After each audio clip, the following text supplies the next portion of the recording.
समुद्र की लहरों के बीच एक छोटा सा द्वीप, लेकिन उसकी आत्मा में बसता है एक अनंत धर्म। आज हम आपको लेके चलेंगे उस जगह जहां हर गली, हर घर, हर मंदिर में अब भी गूंजती है ओम नमः शिवाय की ध्वनि। यह है बाली, इंडोनेशिया का वह द्वीप जिसे पूरी दुनिया कहती है आइलैंड ऑफ गॉड्स। बाली का क्षेत्रफल लगभग 5780 वर्ग किलोमीटर है और इसकी आबादी लगभग 44 लाख है। लेकिन इसका महत्व इतना है कि इसे सनातन का आखिरी किला भी कहते हैं।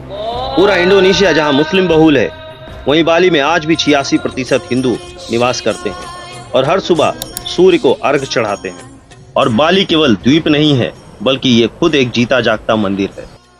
भारत और बाली का रिश्ता काफी प्राचीन है। माना जाता है कि भगवान राम के पुत्र कुश यहीं निवास करते थे और यहीं राज करते थे।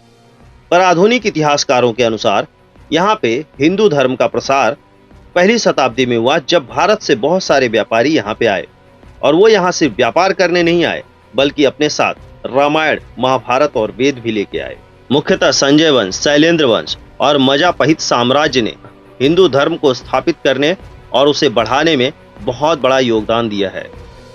15वीं शताब्दी में जब इस्लाम पूरे इंडोनेशिया में फैल रहा था, तब बाली के राजाओं ने तलवार नहीं, आस्था उठाई।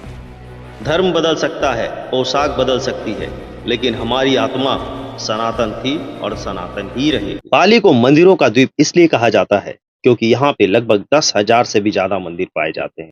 और इसीलिए मैंने आपसे शुरुआत में कहा था, बाली सिर्फ एक द्वीप नहीं, बल्कि स्वयं एक मंदिर है।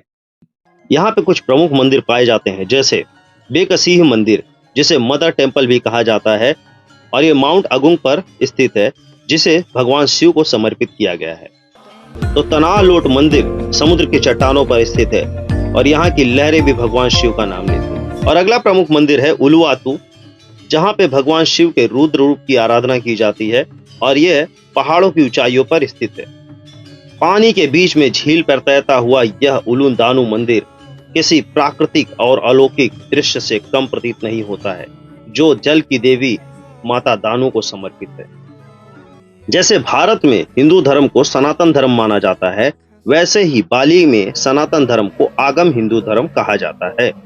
इनका मूल मंत्र है त्रिहित करुणा, अर्थात पहला ईश्वर से जुड़ाव, दूसरा प्रकृति से जुड़ाव, तीसरा इंसान से जुड़ाव। हर सुबह बाली की महिलाएं चनंग साड़ी तैयार करती हैं, जिसमें वे एक छोटी टोकरी में फूल, अगरबत्ती और चावल लेती हैं और अपने देवताओं को अर्पण करती हैं। और देवताओं को अर्पण करते वक्त ये सिर्फ उन देवताओं का ध्यान नहीं करती है, बल्कि धरती, आकाश और अदृश्य आत्माओं का भी ध्यान करते हैं, जिससे ये पूजा उन्हें भी समर्पित हो सके।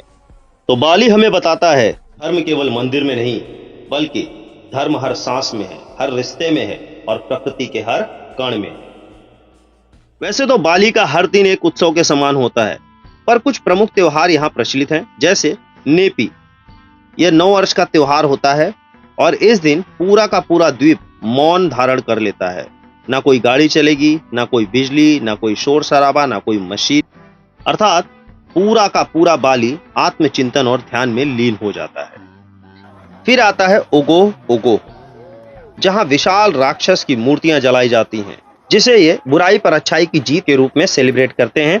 अगला त्योहार गलुंगन एंड कुनिनगन है, जिसे बाली के लोग धर्म की विजय का पर्व मानते हैं, जैसे हमारे देश में दशहरा को सेलिब्रेट किया जाता है। सबसे अद्भुत और रमणीय दृश्य होता है रामायण के नृत्य का, जहाँ पे हजारों लोग मिलकर के कीचक डांस परफॉर्म करते हैं और वे भगवान राम, माता सीता, लक्ष्मण, हनुमान जी की गाथाएं गाते हैं। तो सोचिए, भारत जैसे देश में जहाँ से हिंदू धर्म पूरी दुनिया में फैला, वहां ही आज रामायण को काल्पनिक मानते हैं। पर ऐसा देश जहां पे पूरी आबादी मुस्लिम हो चुकी है, पर आज भी वे रामायण को अपनी संस्कृति मानते हैं और उसे वे गर्व से महसूस करते हैं।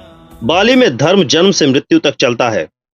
जन्म पर बच्चे को तीर्थ स्नान कराया जाता है, विवाह पर पूरा गांव और समाज एकत्रित होता है, और मृत्यु पर निगाबेह, जो एक भव्य दाह संस्कार परंपरा होती है, जहां मृत्यु शोक नहीं बल्कि उत्सव के रूप में मनाया जाता है। वे मानते हैं मृत्यु अंत नहीं, यह तो आत्मा की अगली यात्रा है। यह है बाली, हिंद महासागर का वह दीपक जो सदियों से जल रहा है और पूरी दुनिया को बता रहा है, सनातन न कभी जन्मा था, न कभी मरेगा, वह सदा था, सदा है और सदा ही रहेगा। तो अगर आपको ये वीडियो अच्छा लगा हो इसे लाइक जरूर करें, हमें प्रोत्साहन मिलेगा। और अगर आप चाहते हैं हम किसी और विषय पर वीडियो बनाएं तो कमेंट बॉक्स में हमें जरूर बताएं। चैनल को अगर सब्सक्राइब नहीं किया तो प्लीज उसे सब्सक्राइब कर लीजिए। ओम नमः शिवाय।